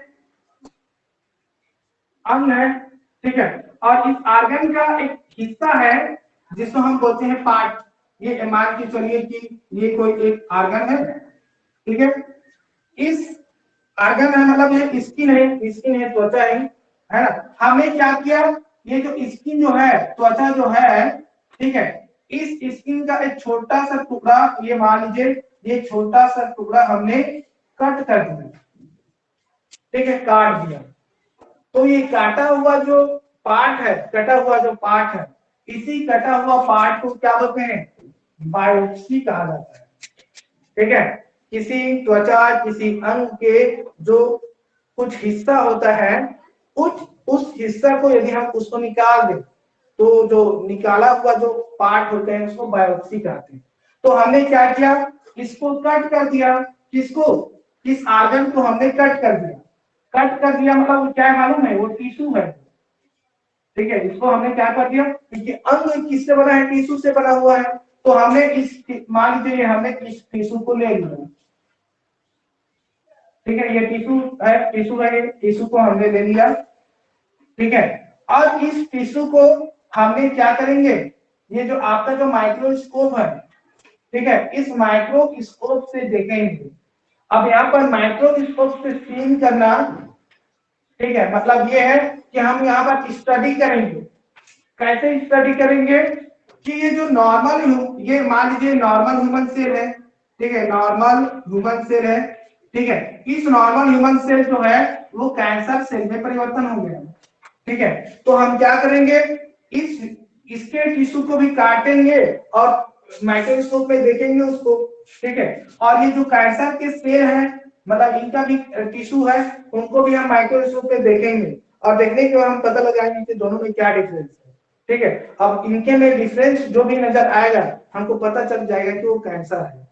तो कैंसर के यही प्रक्रिया है जिसके माध्यम से डायग्नोसिस की एक ऐसी प्रक्रिया जिसमें टिश्यू को लेके रोगों के बारे में, कैंसर के बारे में पता लगाया जाता है। ऐसी प्रक्रिया को कहा जाता है बायोप्सी एंड हिस्टोपैथोलॉजिकल टेक्निक कहा जाता है, ठीक है, क्लियर ना।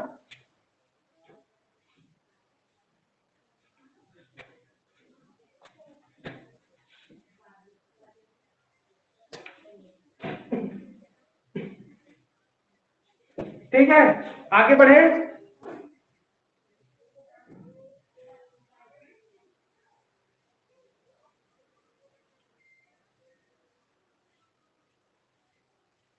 Yes sir.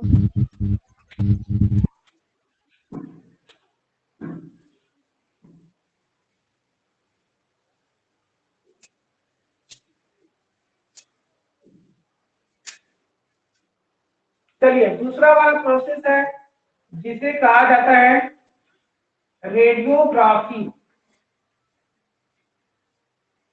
ठीक है, रेडियोग्राफी, ठीक है।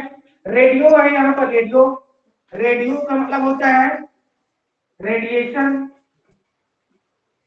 ठीक है। और यहाँ पर ग्राफी है, ग्राफी का मतलब होता है लेख, बोलते हैं इसको लेख, ठीक है। लेख या स्टडी भी बोल सकते हैं उसको, स्टडी करना, ग्राफी का मतलब भी स्टडी करना होता है, ठीक है। तो यहाँ पर स्टडी कैसे होता है, लेख के माध्यम से होता है, ठीक है। और यहाँ पर रेडिएशन है, तो रेडिएशन, यहाँ पर जो रेडिएशन है वो कौन सा है, एक्सरे है, ठीक है, क्या है, एक्सरे।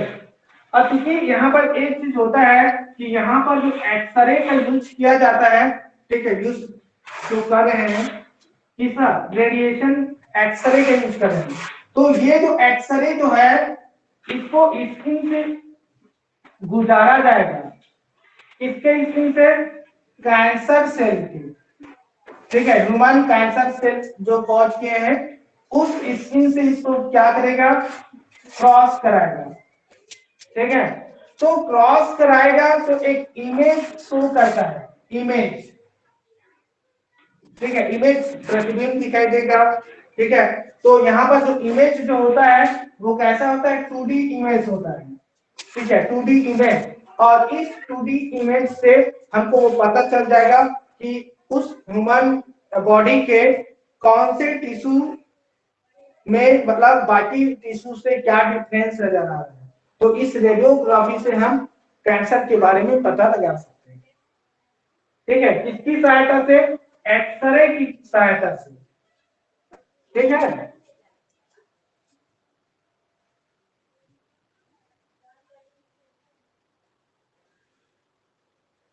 चलिए यहाँ पर तीसरा आ जाते हैं, ठीक है। तीसरा वाले को कहा जाता है सिटी स्कैन। नाम सुने आप लोग, नाम में सुने होंगे तो बॉलीवुड मूवी आता है, हॉलीवुड मूवी है, उसमें देखे होंगे। ठीक है, पहले जान लेते हैं सिटी का फुल फॉर्म क्या होता है। सी का मतलब होता है कंप्यूटेड, कंप्यूटेड मतलब सिंपल से कंप्यूटर से संबंध है उनका। ठीक है, और यहाँ पर है टोमोग्राफी, टी से होता है टोमोग्राफी कहा जाता है। ठीक है, एक्चुअली यहाँ पर क्या होता है कि एक मतलब मशीन होता है। ठीक है, ये मान के चलिए ये ऐसा एक मशीन है। ठीक है, ये ऐसा मान के चलिए ऐसा मशीन है, ये ऐसा थोड़ा सा गोल रहता है, ऐसा मशीन है।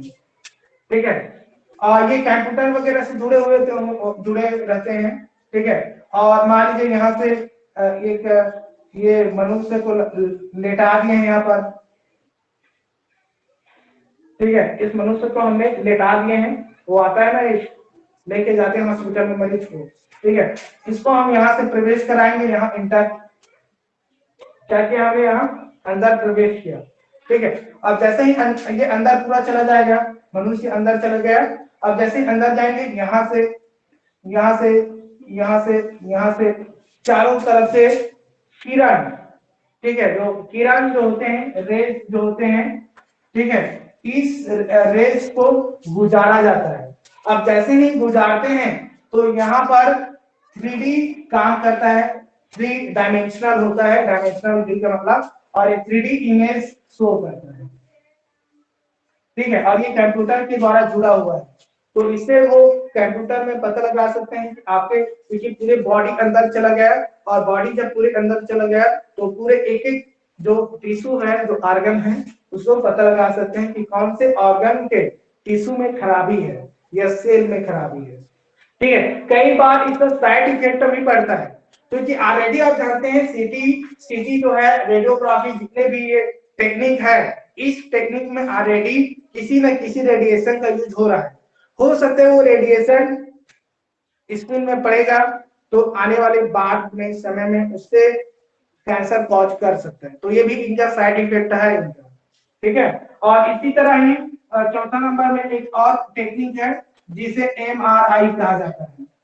ठीक है, और यहाँ पर MRI, एम का मतलब होता है मैग्नेटिक होता है, यहाँ पर मैग्नेटिक, और आर का मतलब होता है रेजोनेंस, रेजोनेंस, और ई का मतलब होता है, सॉरी आई का होता है इमेजिन, इमेजिन कहा जाता है। ठीक है, तो ये भी सेम टेक्निक है, यहाँ पर सेम ऐसे ही टेक्निक है, एक्सरे का यूज किया जाता है। थोड़ा सा अंतर ये है कि यहाँ पर जब मैग्नेटिक की बात हो रही है तो आप लोग फिजिक्स वगैरह में पढ़ते होंगे मैग्नेटिक फील्ड।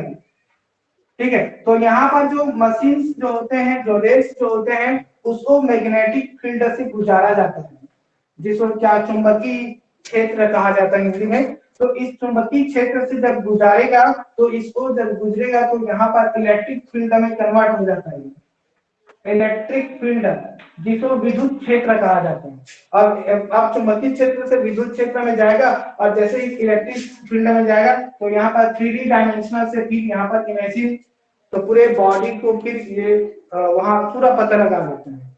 ठीक है, तो ये इस तरह से आपका 4 जो टेक्निक है जिनका यूज कैंसर को पता लगाने में किया जाता है। ठीक है, तो ये इस तरह से आपका ये टॉपिक पूरा हो गया, कैंसर वाला टॉपिक। बाकी मैं दवाई के बारे में कुछ भी नहीं बता रहा हूँ, क्योंकि कैंसर के लिए ऐसा कुछ भी दवाई नहीं बना गया है।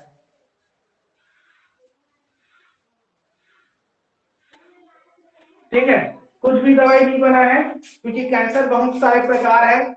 ठीक है, कुछ ऐसे भी कैंसर है जैसे ब्लड कैंसर वगैरह है, कुछ पेड़ पौधे आते हैं, कुछ रोजा वाले प्लांट्स होते हैं, कैंथेटेस बोला जाता है। ठीक है, उनसे कुछ दवाई बनता है जिनका यूज ल्यूकेमिया को ट्रीट किया जाता है, लेकिन वो ज्यादा सार्थक नहीं है। ठीक है, इसलिए वो मैं नहीं बता रहा हूँ आपको। ठीक है, तो इस तरह से आज में आपका कैंसर वाला टॉपिक खत्म हो गया। बाकी अगला जो टॉपिक है मंडे को होगा, सोमवार को देखते हैं। कुछ शायद शराब वगैरह से रिलेटेड है, नशा वगैरह टॉपिक है आप लोगों का, तो नशा वगैरह के टॉपिक के बारे में हम देखेंगे।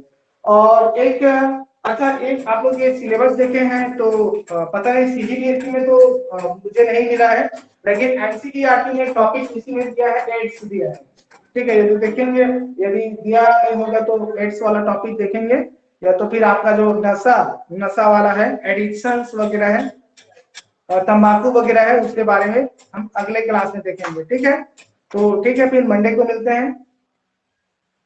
यस ठीक है ना? सर। Bye sir.